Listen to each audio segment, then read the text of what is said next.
Welcome to another virtual Live Talks Los Angeles event. We welcome David Byrne, Maira Kalman, and Isaac Fitzgerald to our series. We invite you to visit our YouTube channel for over 300 conversations much like this. David and Maira's new book is American Utopia. David is a Scottish-born rock and roll Hall of Famer and co-founder of the Talking Heads. He's been the recipient of many awards, including an Oscar and a Golden Globe. Maira is an illustrator, an author, and a designer. She's the author of And the Pursuit of Happiness and the Principles of Uncertainty. Isaac has been a firefighter, worked on a boat, and was once given a sword by a king, thereby accomplishing, in his terms, 3 out of the 5 childhood goals. After making a bunch of cool things for the internet, he now writes books and lives in Brooklyn. Thanks to those of you who sent questions in advance. I will ask those towards the end of our event. And I will let you take it from here, Isaac. Thank you so much. And thank you so much to everyone who is watching right now. And of course, thank you so much for joining us in this conversation, David and Maira. I wanted to start here. It's obviously tumultuous times. I just want to acknowledge that. And we are talking about a book called American Utopia. So I wanted to start with, how are you both? And what is keeping you hopeful?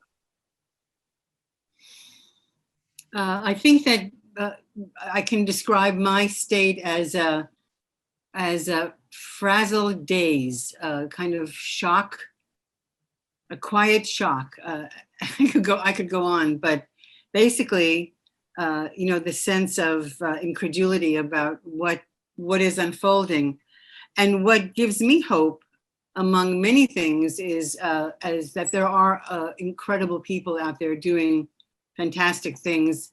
And today I went to the Metropolitan Museum and I looked at the statues in the Greek and Roman wing. And that gave me a great sense of hope, to have a little perspective on zooming out of this time and going into another, and then walking through Central Park afterwards. So there's a lot to be, and there was somebody playing the saxophones. He was playing John Coltrane. Okay, so now you have the whole story of what happened to me, and there were good things in it. Very similar with me. I'm kind of in shock, even though we don't know where we're going to land here. I'm kind of in shock that despite the kind of journalistic series that I worked on with some friends recently, we seem to be very much divided, much more divided than I thought. I thought that there would be a little bit more of a consensus than what seems to be apparent.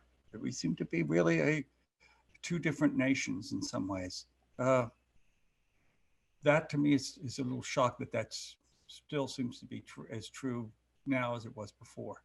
But yeah, I take some hope from things that I read, some of these things that I see, people I meet, friends that I talk to, all those kinds of things. Maira, yesterday I've got it. Well, little things. I read about a guy named Aby Warburg, which you might have heard of, maybe not. It's kind of obscure. He was a European guy who decided that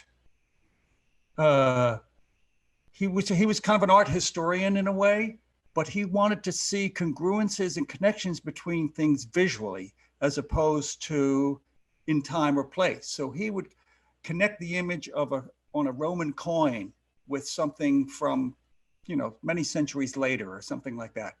And he saw this kind of continuity and network of a visual network or a visual cladogram or something where you could follow the roots of shapes and symbols and people and things from one, epoch to another.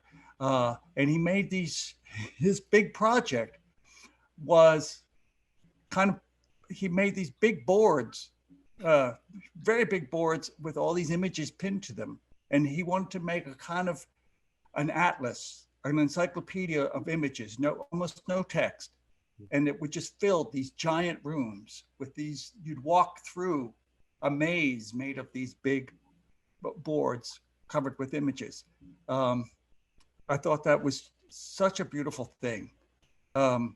I'm not sure if all his ideas were fruitful. I think he did go crazy after a while, but of course. that happens. It happens. But it was just so reading about that made me think, yes, there are other ways of thinking about things. And I'm going to tie this together a little bit. I would say that our book does that in a little bit, in a kind of way. You can, if you're open to it, you can see connections, and in Maira's drawings, let's say, and that kind of pull together elements of between movement and what people do and how we live and all those kinds of things, that has in some ways a greater impact, and certainly a more emotional impact than if it was all written down in words. Yeah, I just to be clear, I have to agree with you, because I would argue that the book has been one of the things that has been keeping me hopeful just even these past couple of days. And I really love that you brought up connections, because that's so clearly a theme of this book, the connections between your text and Maira's images, but also the connections, just like you talk about in the show, that we can kind of find outside of ourselves and within ourselves. I wanted to ask, just to stay grounded in reality for a moment, almost starting at the end of the book, in the acknowledgements, David, you write, "Thanks, Alex Timbers, for mentioning that a drop curtain was a possibility. And thanks, Maira, for turning that into a reality." So I was wondering if you could tell us a bit about the curtain, what the curtain is, what the story is behind the curtain, and how these illustrations came to be. Okay, I'll start with the curtain and then pass it to Maira. We were kind of planning, rehearsing our show, figuring what was going to be. And I was working with Alex Timbers, the theater director. And he said, "You know, David, you've got a long enough run here. You can probably request the creation of a drop curtain, which is kind of a curtain that's been painted specifically for your show, painted or printed or whatever. But it's and the idea is not just to have a decorative element, but that kind of, as he put it, that to begin the show, to introduce people to the ideas of the show, in the world of the show, before the show actually starts. So the show, in a sense, the show actually begins as they enter the theater, when they take their seats and they're sitting there kind of maybe looking at a program or turning their phone off or doing whatever, that there's this image or collection of images in front of them that starts to, in a certain way, introduce them to the ideas that are going to be expounded and explained, and whatever that are going to be the world that they're going to enter. That this is the kind of portal to it, and so he showed me an old map, an old illustration that had been done. Oh, I don't know. It looked like maybe 50s or in the 50s or something. I think it was kind of American mythology. It was a map, and then so like in the Northwest, it had a little drawing of Paul Bunyan, and I think upstate New York, it probably had Sleepy Hollow and the Headless Horseman or something like that. Those kind of things all over the thing. And I said, "Oh, I see. We can talk about. We don't have to do that, but we can talk about the world we live in, the whole country, but in a way by talking about all these different people and characters." And I immediately thought of Maira, and then Maira ran with it further. That's where this is the handoff. This is where I'm handing it over. I got it. So you know that first of all, I mean, David may talk later about calling this piece American Utopia, and what does he mean by that? But and maybe there's some connection that David comes from Scotland and I come from Israel, and we both came from another land and discovered this land, and in many ways fell in love with all the possibilities. I spent a lot of time looking at scenes, and like today, a man playing saxophone in the park and a woman striding by in a giant polka dot coat. And all of those images arrest me and enchant me and make me feel happy to be alive. If you can go that far with it. And I forget my worries and my troubles. And I think that looking at the panorama of humanity is an incredible thing to do. And you can always find extraordinary, not always happy, sometimes sad, and sometimes, and melancholy, but definitely an expression of the heroism of people just living and getting out of bed in the morning and doing what they're doing. And it's, to me, it's an extraordinary revelation every day. It wasn't hard to find images that express the feeling of what the music speaks to for me, what the choreography speaks to. So I just had a wall like the crazy Mr. Warburg, and I hope I'm going to hold on a little bit longer and not go mad, but I just created this wall and just was putting images up and changing it until we got to the place where we were happy and said it was done. And had you seen the show? You had seen rehearsals? No, I saw, David sent me videos and photographs. Oh, wow. That's incredible. Well, it turned out beautifully. I do feel like I should mention now, if you, like myself, were not able to make it to Broadway, you can actually watch the whole show, American Utopia. It's on HBO now, and it's definitely beautiful and worth checking out. But to stick here with the book, you touched on this, and I was going to ask a question about it. You are both immigrants, and if I'm correct, you're both longtime friends. So do you think, one, being an immigrant, as you touched on quickly there, but kind of shapes the way that you view this country and maybe the hopefulness that you still see in it? And also, over your friendship, what was it about this particular project that made you two want to work together? David, you want to start? Oh my goodness. Sorry, I can also break them down. I know that that was a long one. That's a lot of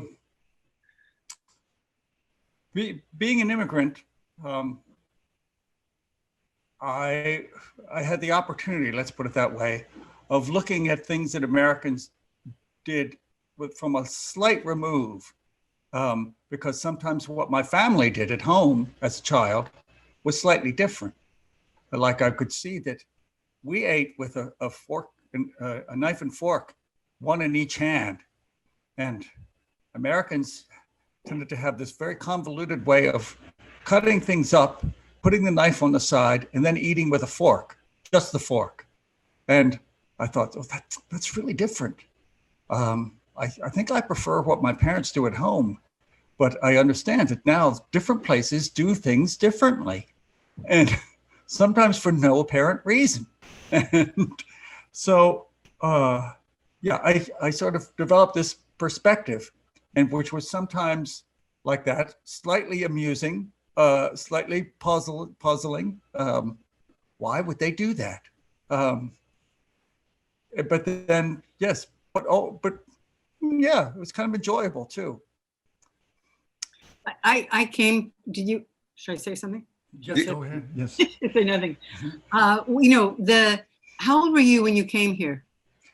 I was, we stayed in Canada for a while and then moved to Baltimore when I was about 8.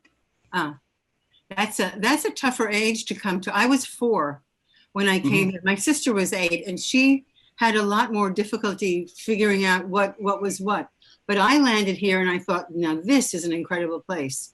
And I think that, but we were always told that we're not Americans, that we'll never be Americans. We're going back to Israel. And in fact, my parents did go back, but by the time they did, I was thoroughly Americanized and I had met the man that I was going to marry. So, but I remember vividly, the city, coming from a Bauhaus city on the Mediterranean to New York City in the 1950s, and just the scale and the energy and the colors and smelling the burgers frying in all of these little diners, and pizza and Coca-Cola, which I thought was the greatest revelation on the planet Earth. You know, it somehow the chemistry was right, and I was able to both feel good and to be an outsider, which I thought was an incredible opportunity to fall in love with language and fall in love with, you know, just all of the things that, and also, and as David says, just to observe and see, well, this is different and this is different. And by the way, my mother got me a copy of Tiffany's Table Manners for Teens when I was a teenager, I think more as a joke than actually, you know, to learn how to eat at table, written by Thomas Hogan. Like, so that, you know, it's Tiffany's. It was completely out of our league in every way. But it was one of those desperate attempts to try to figure out, like, what are people doing here? So anyway, I don't think we ever succeeded, but that's good. and that's part of it too. And again, it also just gets back to this kind of core ideal or idea of connection and making a connection with a new place. And I just want to ask a little bit more. We talk in the book, David, you write, the poet Hugo Ball said the Dadaists' aim were to remind the world that there are people of independent minds beyond war and nationalism who live for different ideals. And this is also mentioned in the show, it's mentioned in the book, and there's a little Dada, correct me if I'm saying this incorrectly, but I believe is it a poem or is it a song? Yes, he calls it a sonata, but it's kind of a long poem. Yeah, but a sonata was the correct, that's the word I was looking for. So for both of you, both in the art and in the words of this collaboration, what are some of the ideals other than connection? What are some of the ideals that you're trying to portray to the reader?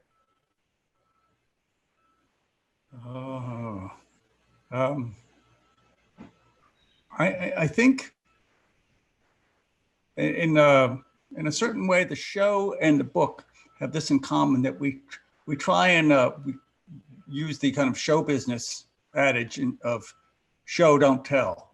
So we kind of want to show you what those ideals are, give you evidence of them, as opposed to in a didactic way kind of telling you about them. So by looking at the images or experiencing the music and the performance with the various collaborators and performers, I think you get evidence of a different kind of world and a different kind of possibility and a different way of seeing things. I also like that I basically opened by asking you a question about Dadaism and then said, basically break it down into a realistic list. Make it very, very rational, right? Yeah. And he's like, that's not what that is about. But what about for the I mean, to speak of what it evoked in me, then there was just the movement that is so clear in the show is so clear in the art. And obviously, like you said, you were watching videos and photographs of this. How much time did you spend coming up with these images, and in what ways did you kind of capture the movements, the non-straight lines, the non-linear way of thinking that we're talking about here in your images? Well, the images were a combination of drawing the people on the stage who were moving so beautifully and in such interesting ways, and the choreography of the people on the street, which is as complex and as beautiful often as people who are really choreographing on stage.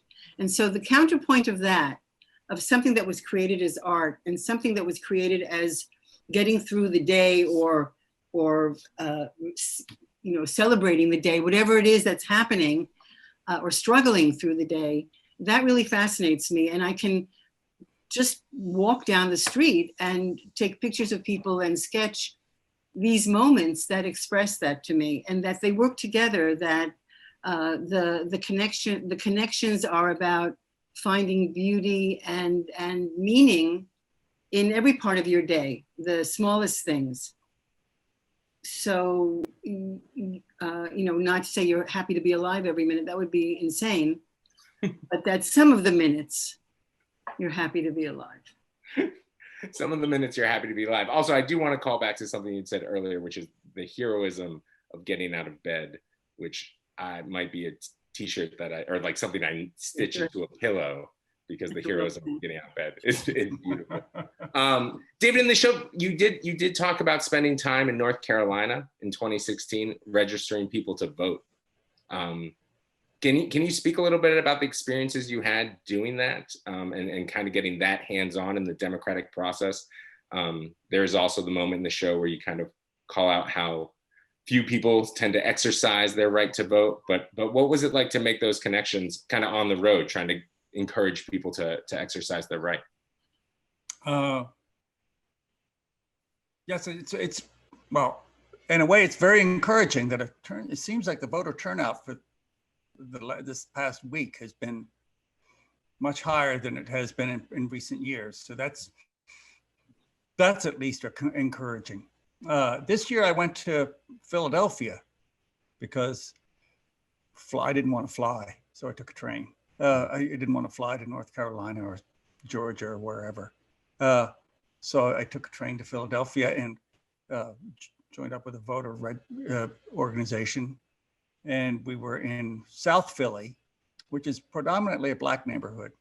And it was, in some ways, unsuccessful. We didn't register a lot of voters. But what was really interesting was everybody we talked to pretty much had already registered, and about half of them had already voted by mail. And that was really encouraging. And then there was a lot of folks who just wanted to talk about stuff. There was a man on his porch who kind of motioned for me to come up on his porch, and he wanted to talk about the Supreme Court and whether the court should be packed, add additional members added, and this and other stuff like that. And he had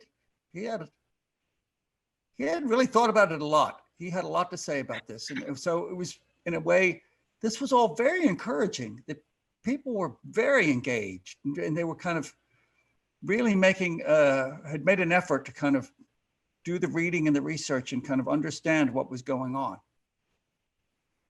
That's wonderful to hear that. You were just like, oh, we're here to register people vote. And everybody's like, yeah, no, we already did that. Yeah, we did that. Yeah, yes. We already did that. I mean, that's great. Yes, but we want to talk to you anyway.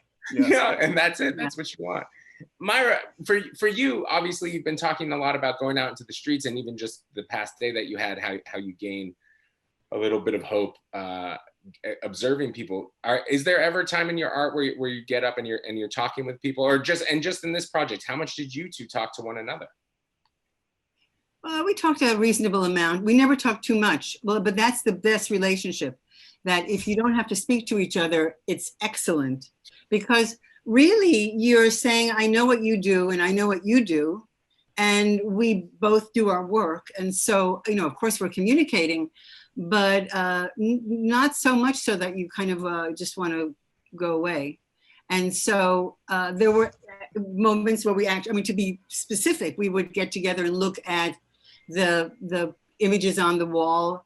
And, at one point, I think, David, I don't remember, well, I think we looked at it together. I had so many city names that it was suffocating, and started taking them out. So it's a process that we both were able to really to look and basically be, happy that we're on the right track. It wasn't difficult. It was very easy. It was very easy. We've worked together before. We did a book many years ago, and Myra did some record covers for me, and we've done various things like that. Not a lot, not very consistently, but on and off, yes. Yeah. And I used to live across the street, and for Myra, so we would all see one another. And that we both had little kids, and for me, and I think, Stay Up Late was the song that I illustrated from the album Little Creatures. And for me, I had two little kids then, and maybe and your daughter was just maybe a little bit younger than mine. Just a little bit, yeah. A little bit younger. Anyway, there was mayhem in the house, and it was divine and inspired, and there was a lot of running around and turning furniture upside down, and kids would go back and forth to visit, and there was a really fantastic atmosphere of this funny, nutty, oh, this is what we like to do. This is good. So, and now we're grandparents. I'm going to say that under.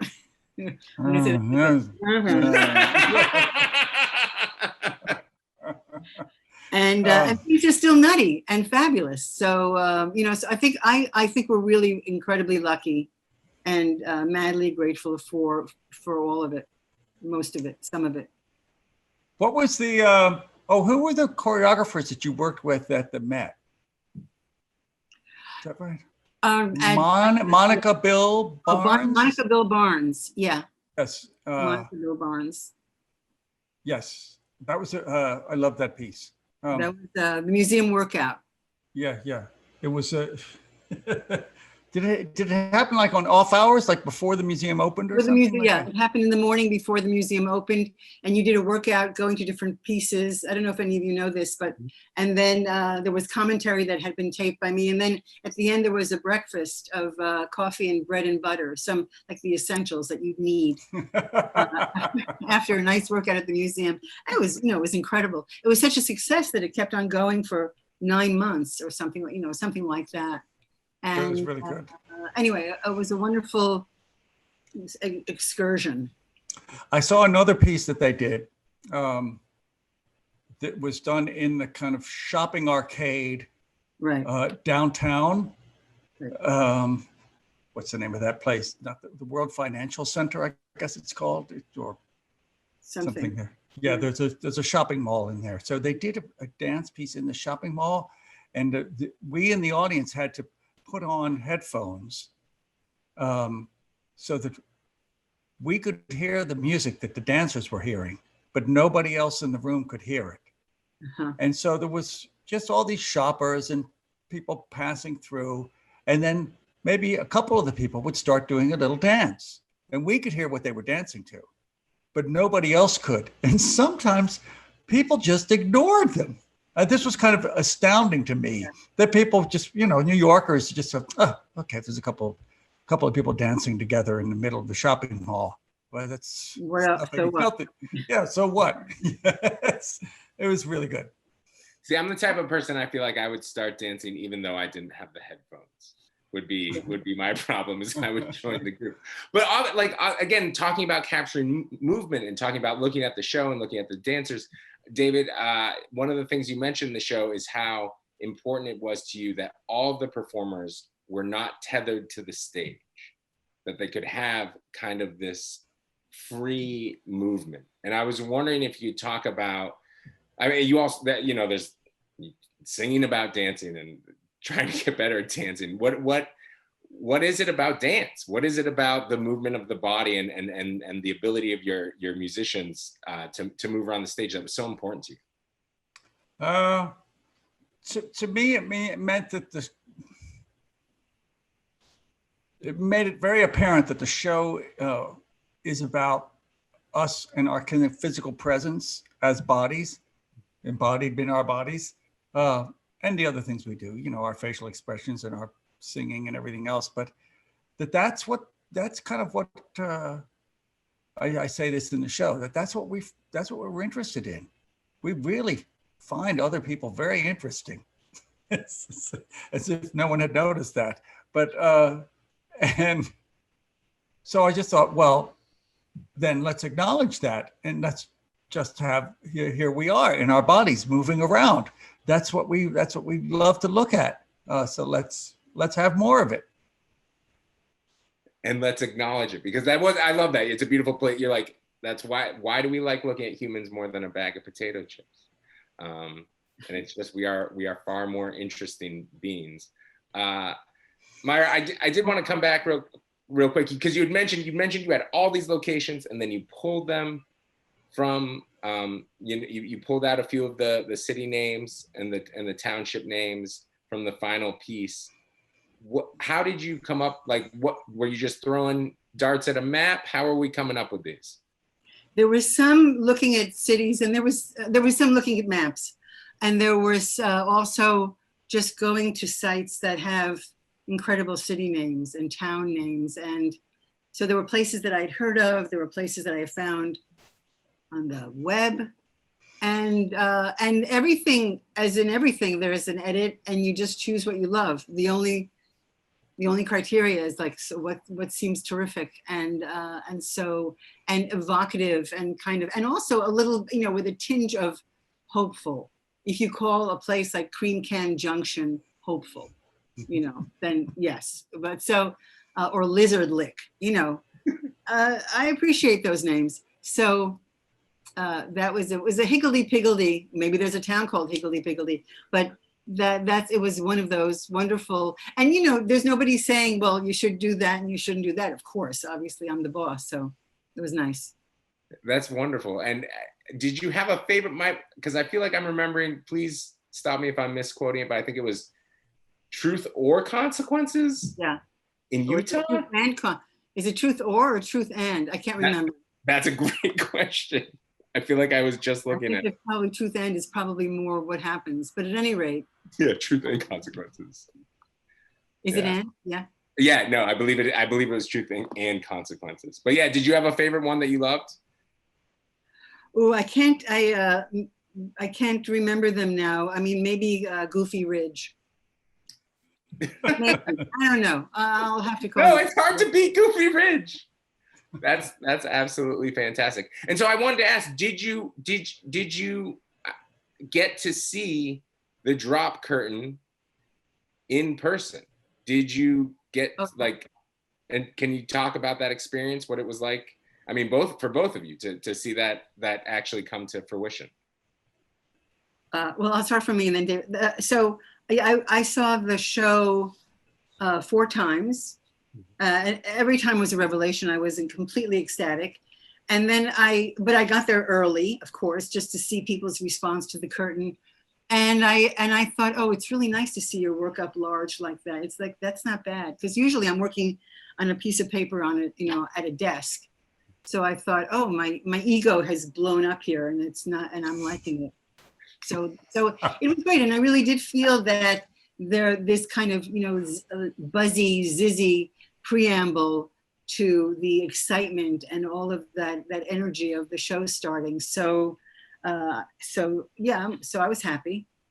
I would do it again. This won't be your last drop curtain. You would do another drop curtain. I would do another one. Yeah. And what about you, Dave? When you saw it finally, were you happy? Was it right? Oh yeah, I was thrilled. And we'd seen it in progress. I saw the drawings as they were emerging, and then I think at one point, I think you had them pinned to a wall. Yeah. And then they were on like a computer where you could kind of move them around a little bit and in preparation for printing. Yeah, I kind of knew where this was going. It was really, yeah. And it was fun. Go ahead, yes. No, I was just gonna say that, and then it went to Germany. There's only one studio that prints on one. They didn't, you know, the desire was not to have any scenes. Mm-hmm. And so it went to Germany and got printed. And also we had to imagine, we didn't see it that size. I mean, it was, you know, whatever it was, 25 by 35 or something like that. And so, and the quality of it was really terrific, that to have it printed as if we had been printing it in the back room, you know, in the bathroom or something like that. You know, it looked good. I don't mean that it didn't look good, but it had a wonderful hand-wrought quality to it, which was nice. So hurrah for the studio in Germany. I don't know their name, but they did a good job. They did a good job. And then, and you know, I'm gonna have a couple more questions here before we kind of open it up to an audience, to the audience questions. But I did want to ask, for you have this drop curtain, you have this show, everything's working out, it's wonderful, people are loving it. When did you two decide, hey, we should turn this into a book? I seem to remember kind of sort of early on. I think we looked at it and thought, it'd be nice if there was something. People might want to hold on to this in some way, kind of remember these images and have a little token. We thought of different ideas. What if we did like a poster of it? Or what if we did what if we did a thing in the lobby where you could stand next to it and have your friend take a picture? And or we went through different things, and most of them got rejected. But yes. I always see everything as a book. So it wasn't hard for, when we started talking about it, the natural progression was something you can hold in your hand that you really can love, and not, which to me is a book, and it's a sacred object. So if it can convey the spirit of music and movement and life, then that would be a wonderful thing to do. And it gave us the opportunity to work with my son, who is a designer and a journalist and all kinds of other auxiliary things, Alex Kalman, and he edited and designed the book. So that was nice because it stayed in the family. That's beautiful. And again, I do have to say, it really feels like you captured the spirit of it so well here. I'm sorry, I'm holding it, but you captured the spirit of it so well here. Because, it very easily could have been like, here are the lyrics to all the songs, or here, and I really felt like you can tell the time and energy that went into this, almost basically like a poem in both words and images. And so the collaboration, I mean, not to steal from your seamlessness of the drop curtain, but the seamlessness of this book, like it really, it works really, really beautifully well. I wanted to ask a line, and I'm getting them confused. I'm like, I can't quite, if it's in the book or it's in the show or in the song, but I still believe with this country, we can do something that has not been done before. I think one of the things that's conveyed in the show, and there's so many powerful moments, and there's so many powerful moments in the book, but is this idea that we are all still as individuals a work in progress, and as a country kind of a work in progress. So how are you feeling about the work that needs to be done? Period. Wow. Go ahead. Okay. I think that especially these days, both shocking and revelatory about how split the country is, and what that means in terms of going forward, and how do you process that, and what kind of work are you compelled to do? Not necessarily political work, but with what eyes are you looking at the future? And I do think we'll find out what happens. I may not be so chipper in a few hours, but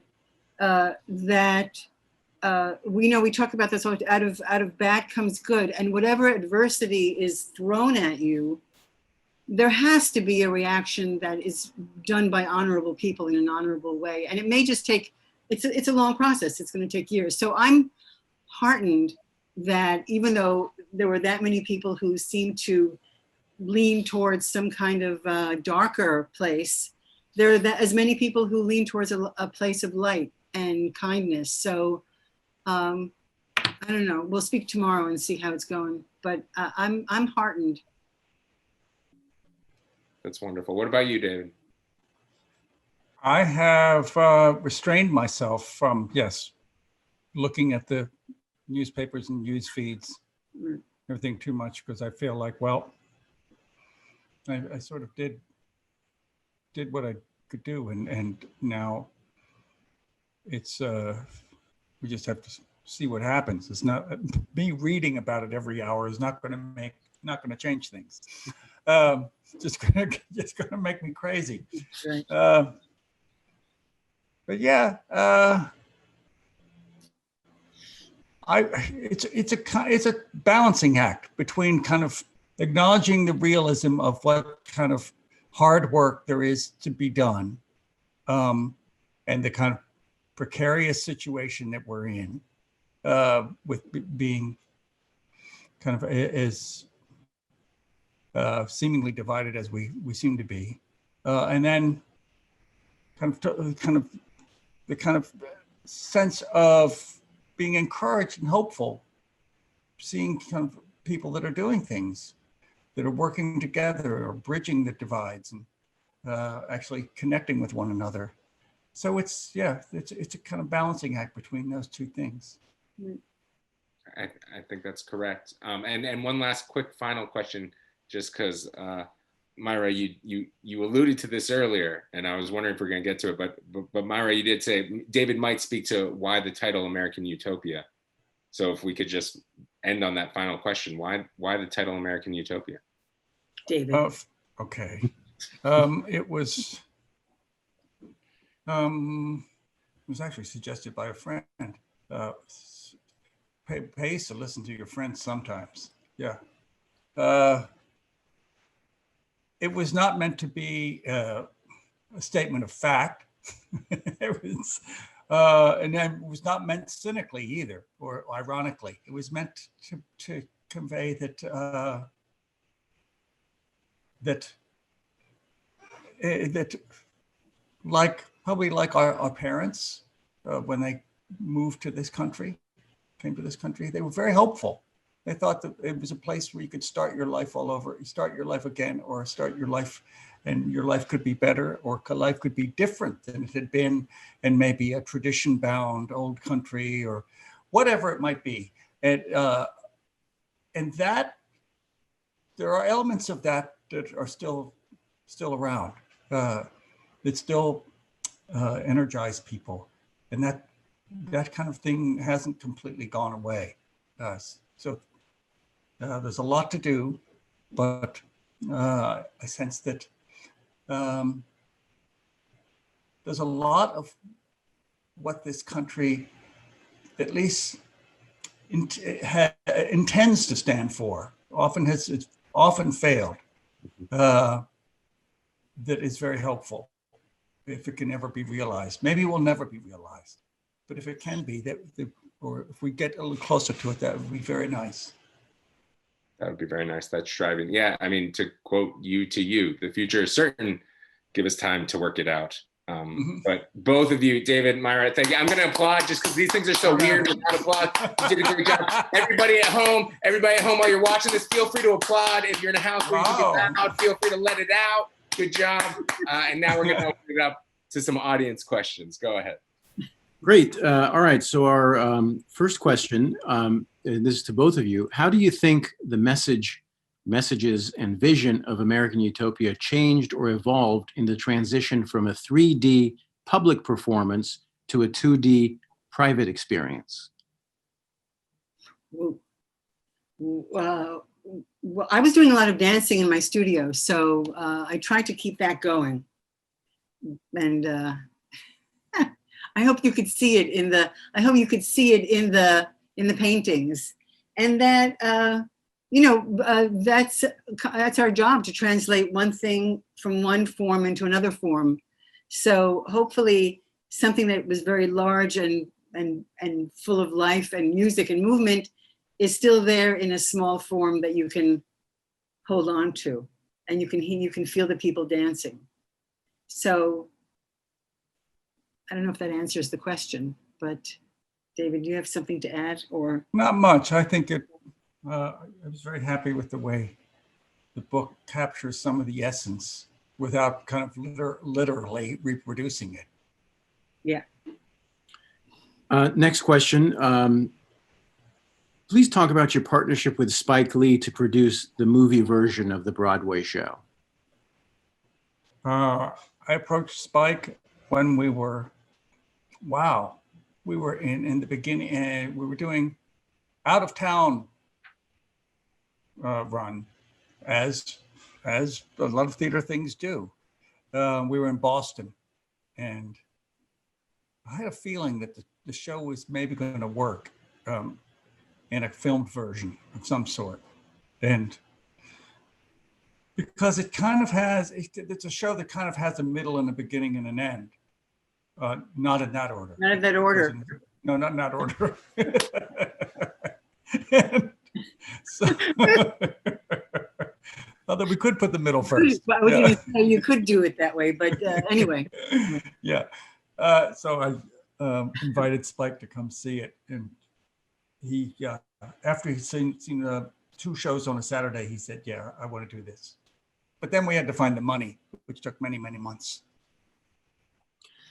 A follow-up question from a different person, but it's sort of related, is for David, what was the unique experience of having worked with 2 celebrated directors masterfully filming your concerts, making reference to Demi doing the Talking Heads live?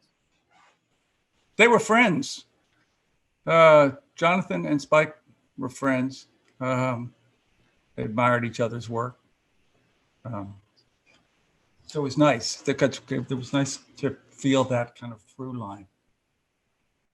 The lady asks, as the last of 7 kids, I was curious to know how much or how little impact or influence David and Maira's siblings had on their lives and careers. My sister, I was going to be a writer, and my older sister was an artist. And I got disenchanted with my writing, and I looked at her work, and I said, God, that looks easy. If she can do it, I could certainly do it. So she had a profound influence on me by me saying, oh yeah, I could probably best her in that, so you can infer the rest of the relationship. But no, we actually had a very good relationship full of literature and film and dance and very alive in our conversations. My sister became an epidemiologist. She's in Washington, D.C. at the NIH and other places. Oddly, we don't have a lot of COVID talks, but I don't think that's her area of study, but I don't know.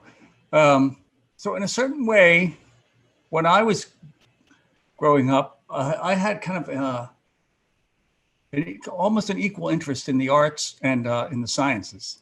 And I saw them both as being equally creative. And I was very much tempted to go to kind of science and engineering school and go in that direction. But I realized, and I was hoping to maintain my artistic interests as well, but schools didn't seem to be willing to accommodate those kind of mixtures very much. So like Maira, the art making part looked like it was a lot more fun, and a lot more fun much faster. You could get right to the fun part relatively quickly. So that's I took that road. Here's a question for David. It's you started as a visual artist and went to art school. How has that affected your music making process? That's a good question. I'm sort of it's sort of embarrassing in a certain kind of way, but I know that the school I went to, RISD, at that point, and they still do, I think, very much some of their what they call the foundation classes, the big things you take in the first year, are very much based on the Bauhaus principles about thinking about 3D versus 2D versus this, and getting a certain number of skills under your belt. But there were these kind of rules. There was kind of these unwritten rules, or sometimes, but some of them were probably written too, that you got to learn about. That, for instance, you should be true to your materials. Now, I don't know exactly what that means, but I knew that some modern architects would sometimes paint their wooden poles to look like they were made of aluminum, because aluminum was a much cooler material. But that's not really being true to your materials. But I got the idea. So, and that the idea that that the medium that you're working in should, in some ways, dictate what you should do with it. And that seemed to be a rule as well. That, and I could apply those rules to making music. If you're playing in a little, bar on the Bowery or whatever, you're not going to go in there and try and play a symphony. That's just not going to fly. You have to adapt yourself to the place you're in and to the medium that you're using and what works best. Another question. In what way does your creative process differ depending on who you're working with? When you mean by defer, like if you defer to somebody else's? I think the question is coming from this gentleman is more about sort of what that relationship is like, the differences in the process. Well, as I said earlier, for me, collaborations are great if you're not, if you're left to your own devices. And in terms of, it's interesting also because now I've been collaborating with some choreographers on dance pieces and performing in them. And the most important thing is that you can be yourself and maintain yourself. And of course, you're going to compromise some of the time. So I think you have to choose really wisely. You have to choose people, hopefully, that you have an incredible rapport with intellectually. And then if you do need to defer, it's for good reason. You're not bitter. You might be a little bit bitter some of the time, but that basically your goal is to create the best thing you can together, and that should be a harmony rather than a clash. But sometimes you do have to say, okay, I'm going to give up on that flying elephant, let's say. What about you, David? I've collaborated quite a bit as well. I enjoy it. Doesn't always work. There's been times when it's really not worked, but sometimes it works and you really do get something that you would never have come up with on your own. Sometimes I think, like Myra says, there's that idea of good fences make good neighbors. When it's kind of acknowledged that you'll do this part and I'll do this part and you won't tell me how to do my part. Sometimes that kind of works. I have a question. Did you know when things weren't working out that they weren't working out while it was happening? Oh no. Sometimes it was purely a technical problem. There was one instance where I worked with a kind of techno DJ and I wrote a song over some of his music, and my recording gear played back the song at the wrong tempo, and I wrote a song that was much faster than what was intended, and I didn't realize that. I had no idea I was doing that, and then I was told, "Oh no, this is much too fast. It's we can't. This is not acceptable because we have strict tempos that we deal with in this world." And so I thought, "Oh, okay. Well, I didn't even know I was failing." It's a kind of failing. Two more questions. The gentleman says he's seen American Utopia 5 times on Broadway and the band had perfect attendance. The question is, how would you or did you deal with a band member being ill and missing an American Utopia performance? Everyone seemed irreplaceable. There were little bits of illness and things like the injuries and things like that. I think Jacqueline, who had maybe it was an ankle injury or something at one point. So she could play on some numbers, but there were other ones where she just didn't appear, or she played sitting down outside the chain. But to everybody's credit, there was really a sense that the show must go on. That even if we were on tour, and I remember one band member was violently ill, and so we just had a bucket out on the side of the stage. Oh God, it was horrible. That's amazing. I'm sorry, can I slide in just one follow-up? Because I was wondering now, I did want to ask, it's such an incredible band from kind of all over the world. How did you find these musicians? Were these people that you had connections with previously or? Some of them I did. So some of them I'd worked with on a musical at the Public Theater. Some of them I'd worked with over like 15 years, just touring and playing together. And other ones I sometimes left it to them. For instance, I went to Mauro, the percussionist I'd worked with for a long time, and I said, you know who the best players are, and you know what is going to be needed. So I'm going to kind of leave it up to you to kind of, for the most part at least, kind of suggest who the percussion section might be. Perhaps that's a good note to end on. Thank you, Isaac, for engaging both David and Maira. A reminder, the book is American Utopia. It is available wherever books are sold, and you can get signed copies with book plates from many independent bookstores. Thanks, everybody. Thanks, everybody, too. Bye. Thank you. Thank you all.